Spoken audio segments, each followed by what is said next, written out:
ವಿವಾದ. LSG owner ಪರ bat ಬೀಸಿ ಕನ್ನಡಿಗನ ಬಗ್ಗೆ ಶಾಕಿಂಗ್ ಹೇಳಿಕೆ ನೀಡಿದ ಶಮಿ.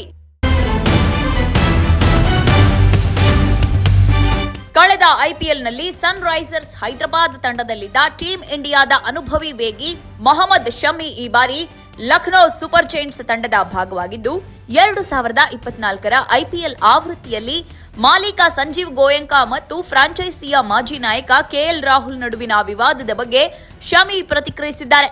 ಇತ್ತೀಚಿನ ಪಾಡ್ಕಾಸ್ಟ್ನಲ್ಲಿ ಮಾತನಾಡುತ್ತಾ ಗೋಯಂಕಾ ಅವರನ್ನ ಶಮಿ ಸಮರ್ಥಿಸಿಕೊಂಡ್ರು. ನಾನು ಗೋಯಂಕಾ ಅವರನ್ನು 2-3 ಬಾರಿ ಭೇಟಿಯಾಗಿದ್ದೆ. ಅವರು ಯಾವಾಗಲೂ ತುಂಬಾ ತಾರ್ಕಿಕವಾಗಿ ಹಾಗೂ ತಂಡದ ಬಗ್ಗೆ ಮಾತ್ರ ಮಾತನಾಡ್ತಾ ಇದ್ರು. ತಮ್ಮ ತಂಡದ ಬಗ್ಗೆ ಪಾಸಿಟಿವ್ ಆಗಿರೋದ್ರಲ್ಲಿ ಯಾವುದೇ ತಪ್ಪಿಲ್ಲ.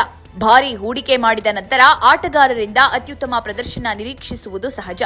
ಯಾರೇ ಆಗಲಿ ತಮ್ಮ ಹಣ ವ್ಯರ್ಥವಾಗುತ್ತದೆ ಎಂದು ಚಿಂತೆ ಮಾಡುತ್ತಾರೆ ಎಂದು ಶಮಿ ಹೇಳಿದ್ರು. ಈ ಮೂಲಕ ಗೋಯಂಕಾ ಅವರ ನಡೆಯನ್ನ ಶಮಿ ಸಮರ್ಥನೆ ಮಾಡಿಕೊಂಡ್ರು. ಅಷ್ಟಕ್ಕೂ ಒಂದು ಆಗಿದ್ದೇನು, 2024ರ ಐಪಿಎಲ್ ಆವೃತ್ತಿಯಲ್ಲಿ ಸನ್ ರೈಸರ್ಸ್ ಹೈದರಾಬಾದ್ ವಿರುದ್ಧ ಪಂದ್ಯದಲ್ಲಿ ಲಖನೌ ಸೂಪರ್ ಜೈಂಟ್ಸ್ ಹೀನಾಯ ಸೋಲು ಅನುಭವಿಸಿತು. ಎಸ್ಆರ್ಎಚ್ ತಂಡ ಕೇವಲ 9.4 ಓವರ್ಗಳಲ್ಲಿ ವಿಕೆಟ್ ಕಳೆದುಕೊಳ್ಳದೆ 165 ರನ್ಗಳ ಗುರಿಯನ್ನ ಬೆನ್ನಟ್ಟಿತು. ಈ ಪಂದ್ಯದ ನಂತರ ಗೋಯಂಕಾ ಅವರು ಮೈದಾನದಲ್ಲೇ ಎಲ್ಲರ ಮುಂದೆ ಕೆಎಲ್ ರಾಹುಲ್ ಅವರ ಜೊತೆ ವಾಗ್ವಾದ ನಡೆಸಿದ್ರು ಮತ್ತು ಅವರನ್ನ ನಿಂದಿಸಿದ್ರು. ಇದಕ್ಕೆ ಸಂಬಂಧಿಸಿದ ವಿಡಿಯೋಗಳು ಆ ಸಮಯದಲ್ಲಿ ವೈರಲ್ ಆಗಿ ಭಾರೀ ಟೀಕೆಗೆ ಗುರಿಯಾಗಿದ್ವು. ಎಷ್ಟೇ ದೊಡ್ಡ ಬಾಸ್ ಆಗಿದ್ದರೂ ಒಬ್ಬ ನಾಯಕನನ್ನು ಸಾರ್ವಜನಿಕವಾಗಿ ಟೀಕಿಸುವುದು ಸರಿಯಲ್ಲ ಎಂದು ಹಲವರು ಅಭಿಪ್ರಾಯ ವ್ಯಕ್ತಪಡಿಸಿದ್ದರು. ಆದರೆ ಈಗ ಮೊಹಮ್ಮದ್ ಶಮಿ ಅವರು ಗೋಯಂಕಾ ಅವರನ್ನ ಬೆಂಬಲಿಸಿ ಮಾತನಾಡಿದ್ದು, ಶಮಿ ಅವರ ಮಾತುಗಳು ಕೂಡ ಇದೀಗ ವಿವಾದದ ಸ್ವರೂಪ ಪಡೆದುಕೊಂಡಿದೆ.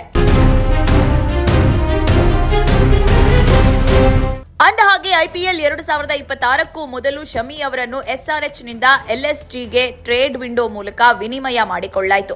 ಐಪಿಎಲ್ 2025ರಲ್ಲಿ ಎಸ್ಆರ್ಎಚ್ ಶಮಿ ಅವರನ್ನ 10 ಕೋಟಿಗೆ ಖರೀದಿಸಿತು.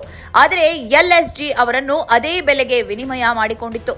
2013ರಲ್ಲಿ ಕೆಕೆಆರ್ ಪರ ಪಾದಾರ್ಪಣೆ ಮಾಡಿದ Shami Delhi capitals, Punjab Kings, Gujarat Titans ಮತ್ತು ಎಸ್ಆರ್ಎಚ್ ಪರ ಆಡಿದ್ದಾರೆ.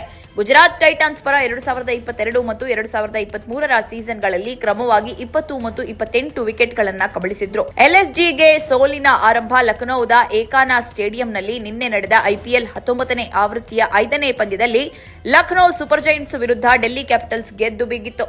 ಟಾಸ್ ಗೆದ್ದು ಮೊದಲು ಬ್ಯಾಟ್ ಮಾಡಿದ ಎಲ್ಎಸ್ಜಿ 18.4 ಓವರ್ಗೆ ಕೇವಲ 141 ರನ್ ಕಲೆ ಹಾಕಿತ್ತು. ಈ ಸಾಧಾರಣ ಗುರಿಯನ್ನು ಬೆನ್ನತ್ತಿದ ಅಕ್ಷರ್ ಪಡೆಗೆ ಆರಂಭಿಕ ಆಘಾತ ಎದುರಾಯಿತು. ಓಪನರ್ಗಳಾದ ಕೆಎಲ್ ರಾಹುಲ್ ಡಕ್ಔಟ್ ಆದರೆ ಪ್ರಥಮ್ ನಿಸ್ಸಂಕ 1 ರನ್ಗೆ ಪೆವಿಲಿಯನ್ ಹಾದಿ ಹಿಡಿದ್ರು. ಆರಂಭಿಕ ಬಳಿಕ ಬಂದ ನಿತೀಶ್ ರಾಣಾ 15 ರನ್ ಬಾರಿಸಿದ್ರೆ ಅಕ್ಷರ್ ಪಟೇಲ್ ಶೂನ್ಯಕ್ಕೆ ಔಟ್ ಆದ್ರು. ಪವರ್ ಪ್ಲೇ ಹಂತದಲ್ಲಿ ಕೇವಲ 33 ರನ್ಗೆ 4 ಬಹುಮುಖ್ಯ ವಿಕೆಟ್ಗಳನ್ನು ಕಳೆದುಕೊಂಡು ಕಂಗಾಲಾಗಿದ್ದ ಡೆಲ್ಲಿ ಕ್ಯಾಪಿಟಲ್ಸ್ಗೆ ಆಸರೆಯಾಗಿದ್ದ ಸಮೀರ್ ರಿಜ್ಜಿ ಮತ್ತು ಟಿಸ್ಟನ್ ಸ್ಟ್ರಬ್ಸ್ ಅವರ ಭರ್ಜರಿ ಇನ್ನಿಂಗ್ಸ್ ಅಂತಿಮವಾಗಿ ಡೆಲ್ಲಿ ಕ್ಯಾಪಿಟಲ್ಸ್ 17.1 ಓವರ್ಗಳಲ್ಲಿ 4 ವಿಕೆಟ್ ನಷ್ಟಕ್ಕೆ ಗುರಿ ಮುಟ್ಟಿತು.